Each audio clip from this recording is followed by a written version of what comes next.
सुल्तान महमूद गजनवी के पास ईरान का एक बादशाह अपने सफीर के साथ मुलाकात के लिए आया हुआ था। उनका सारा दिन सल्तनत के अमूर पर तबादला ख्याल करने में गुजर गया और रात के खाने के बाद ईरानी बादशाह और सफीर को मेहमान खाने में आराम करने की गर्ज से भेज दिया गया। सुल्तान महमूद गजनवी खुद भी मेहमान खाने में ही एक अलग खैमानुमा कमरे में ठहरे ताकि मेहमानदारी में कोई कमी न रह जाए।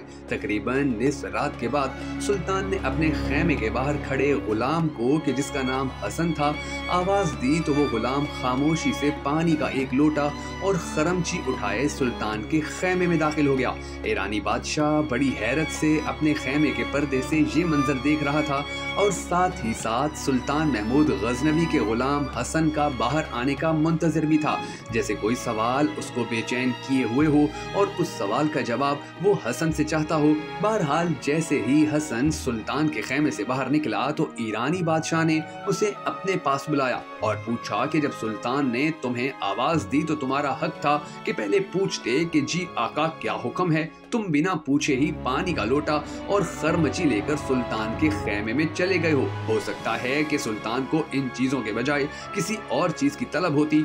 सुल्तान का गुलाम हसन ये सुनकर मुस्कुराया और ईरानी बादशाह को जवाब देते हुए बोला कि हजूर, हमारे सुल्तान से आपकी ये पहली मुलाकात है और शायद आपके इल्म में ये बात नहीं है कि मेरा सुल्तान जब भी नबी करीम सल्लल्लाहु अलैहि वसल्लम का इस्म मुबारक अपनी जबान से अदा करता है तो तब वो बावजू होता है। मेरा मुकम्मल नाम मोहम्मद हसन है और मेरा सुल्तान हमेशा बावजू रहता है। जब उसका वजू ना हो तो तब ही वो मुझे हसन कहकर पुकारता है और मैं समझ जाता हूँ कि अब सुल्तान को वजू की हाजत है, लिहाजा इसी वजह से उन्होंने इस्म मोहम्मद सल्लल्लाहु अलैहि वसल्लम अपनी जबान से अदा नहीं किया। आज तक मेरे सुल्तान ने बगैर वजू के मुझे मोहम्मद हसन कहकर नहीं पुकारा। ये सुनकर वो मेहमान बादशाह हैरान हो गया और कहने लगा कि अगर तुम्हारे सुल्तान को नबी करीम सल्लल्लाहु अलैहि वसल्लम से इतना इश्क है तो यकीनन ये अल्लाह के बहुत करीब होगा और इसकी तमाम फतुहात में इसीलिए इतनी बरकत और तासीर भी है।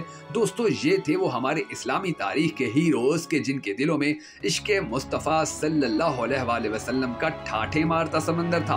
अल्लाह पाक हमें भी नबी करीम सल्लल्लाहु अलैहि वसल्लम के अस्वाए हसना पर चलने और मदीना शरीफ की ज़ियारत करने का शर्फ अता फरमाए। अगर आप भी हम सब के साथ मिलकर इस सदका जारिया दुआ में शामिल होना चाहें तो कमेंट सेक्शन में आमीन लिखने के साथ साथ भक्कन नेटवर्क वीडियोस की इस वीडियो को शेयर भी जरूर कर दीजिएगा।